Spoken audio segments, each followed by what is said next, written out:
Doctor Mohammad Yunus তার উপদেষ্টা পরিষদকে তাগিদ দিয়েছে যে সংস্কার যারা করতে চান এই বিষয়গুলো নিয়ে তড়িঘড়ি করে তাড়াতাড়ি সংস্কারগুলো করেন। কিন্তু আমি ডক্টর মোহাম্মদ ইউনূসের এই মতের সাথে দ্বিমত পোষণ করি। এই সংস্কার এত তড়িঘড়ি করে হবে না। সত্যিকার অর্থে সংস্কার করতে গেলে সেখানে সময় লাগবে, রিসার্চ করতে হবে। একটা সংস্কার কেউ টেম্পোরারি করে না। এই সংস্কারগুলো এমন ভাবে করতে হবে যে সংস্কারগুলোকে পরবর্তীতে কোন যুক্তি দিয়ে এই সংস্কারগুলো যেন ক্যান্সেল করা না যায়। বিএনপির মতো ভারতীয় কুত্তার বাচ্চাদের সমর্থক হয়ে, এখন আরেকটা কথা বলি, আমি হাসিনাকে বলেছি ভারতীয় মাগি, হাসিনা মাগি। এখন বিএনপির কাকে আমি কি নাম দেব এই মুহূর্তে দিতে চাই না, কারণ তারা ক্ষমতায় আসার জন্য পাগল হয়ে গেছে। জনগণকে বাদ দিয়ে, জনগণের শক্তিকে অসম্মান করে, জনগণের মতামতকে প্রাধান্য না দিয়ে তারা ভারতের দাবিদারি পাওয়ার জন্য ভারতের পা চাটা শুরু করেছে, ভারতের মুখ খাওয়া শুরু করেছে, ভারতের বুক খাওয়া শুরু করেছে বাংলাদেশ জাতীয়তাবাদী দল। তারা যদি ভারতের দাবিদারি করে ক্ষমতায় যাওয়ার চেষ্টা করে, তাদের জন্য আমি একটা নাম নির্ধারণ করব। ভারতীয় মাগি বলবো নাকি অন্য কিছু বলবো এবং কাকে বলবো পরবর্তীতে এটা আমি জানাবো। তো ডক্টর মোহাম্মদ ইউনূস যে তাগাদা দিয়েছেন, এতে প্রমাণ হয় ওনার সদিচ্ছা আছে, ওনার আন্তরিকতা আছে। ক্ষমতা ধরে রাখা ওনার উদ্দেশ্য না, সংস্কার করে দেশটাকে সঠিক পথে নিয়ে এসে উনি বাংলাদেশের মানুষের 20 কোটি মানুষের হৃদয় জয় করতে চান।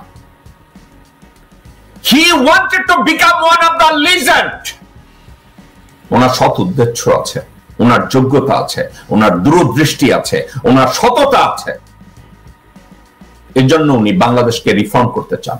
ডক্টর মোহাম্মদ ইউনূস, আপনাকে সশ্রদ্ধ সালাম। যে আমি জানি আপনি ক্ষমতায় থাকতে চান না, কিন্তু আমরা আপনাকে যেতেও দিতে চাই না। যেই মুহূর্তে আপনি থাকবেন না ডক্টর মোহাম্মদ ইউনূস, পঙ্গপালরা এসে আপনার যত সংস্কার আপনি করে গেছেন এই 84 বছর বয়সে, তারা 2 দিনে এগুলো ধ্বংস করে দেবে। তাড়াহুড়া করবেন না। আপনার যতদিন ওখানে থাকতে হয় থেকে সংস্কারগুলোর স্থায়ী রূপ দেন। আপনি স্থায়ী রূপ দেওয়ার আগে ডক্টর মোহাম্মদ ইউনূস, আপনাকে আমরা যেতে দিতে চাই না। দেশের 90% মানুষ আপনার জন্য রাস্তায় নেমে আসবে ডক্টর ইউনূস। দেশের 90% মানুষ আপনার জন্য রাস্তায় স্লোগান দেবে মিডনাইটে, আপনি যাতে না যান। আপনাকে আমরা যেতে দিতে চাই না। এত তাড়াহুড়া করবেন না। ঠান্ডা মাথায় সংস্কার করুন। আপনাদের সংস্কারের প্রপোজাল আসলে বিদেশি অ্যাডভাইজার নেন, কনসালটেন্ট নেন, তাদেরকে দিয়ে রিসার্চ করান এটাকে আমরা কিভাবে ইমপ্লিমেন্ট করব। শুধু সংস্কার কর্মসূচির থিওরিক্যাল সংস্কার দিলে চলবে না ডক্টর মোহাম্মদ ইউনূস। শুধু থিওরি দিয়ে সংস্কার করবেন না, রিফর্ম করবেন না, কারণ ওটাকে কেউ এক্সিকিউট করবে না। একটা কথা ডক্টর মোহাম্মদ ইউনূস এবং উপদেষ্টা পরিষদের দৃষ্টি আকর্ষণ করে বলতে চাই, বাই থিওরি আপনারা সংস্কার করলেন, এটা ফুল এক্সিকিউশন এবং আউটকামটা জনগণের সামনে তুলে ধরতে হবে। ডক্টর মোহাম্মদ ইউনূস, আপনি যেভাবে বিদেশি ইনভেস্টরদের ইনভাইট করেন, তাদেরকে মোটিভেট করেন বাংলাদেশে ইনভেস্ট করার জন্য, ঠিক তেমনি প্রত্যেকটা সংস্কার নিয়ে আপনি শুধু কাগজে পত্রে বাই থিওরি আপনি প্রপোজ করবেন না ডক্টর মোহাম্মদ ইউনূস।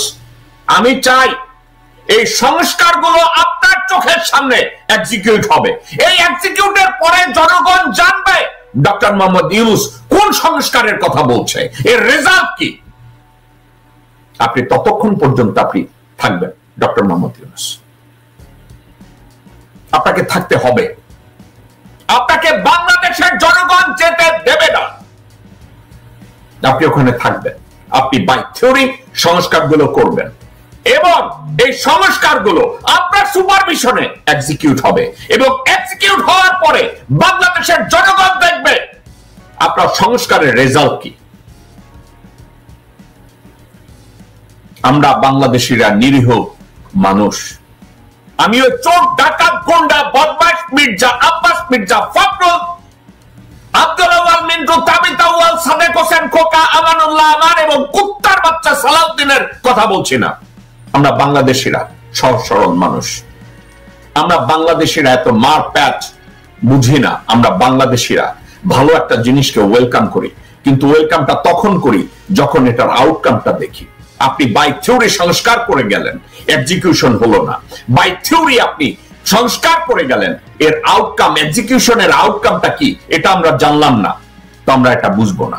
ডক্টর মোহাম্মদ ইউনূস, আপনি তাগাদা দিচ্ছেন, এটা আপনার ভালো মানসিকতা, আপনি ক্ষমতায় থাকতে চান না, কিন্তু আপনি যে সংস্কারগুলো প্রপোজ করছেন, প্রত্যেকটা সংস্কারকে এক্সিকিউট করে জনগণের সামনে এর আউটকামটা অ্যাটলিস্ট 1 বছর দেখার সুযোগ দেন।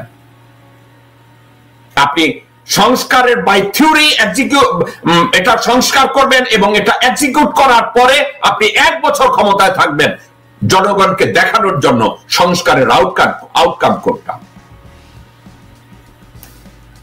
আপনারা যদি এটা জানেন, এটা দেখাতে পারেন, বাংলাদেশের মানুষ সারা জীবন আপনাকে মনে রাখবে, সারা জীবন আপনাকে মনে রাখবে।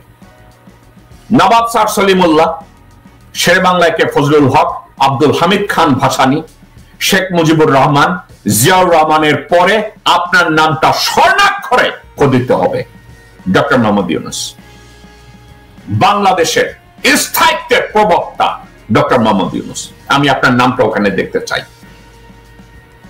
আমার পিছনে যে 5টা ছবি আছে ওখানে 6 নম্বর ছবি হিসাবে আমি আপনার নামটা অ্যাড করতে চাই।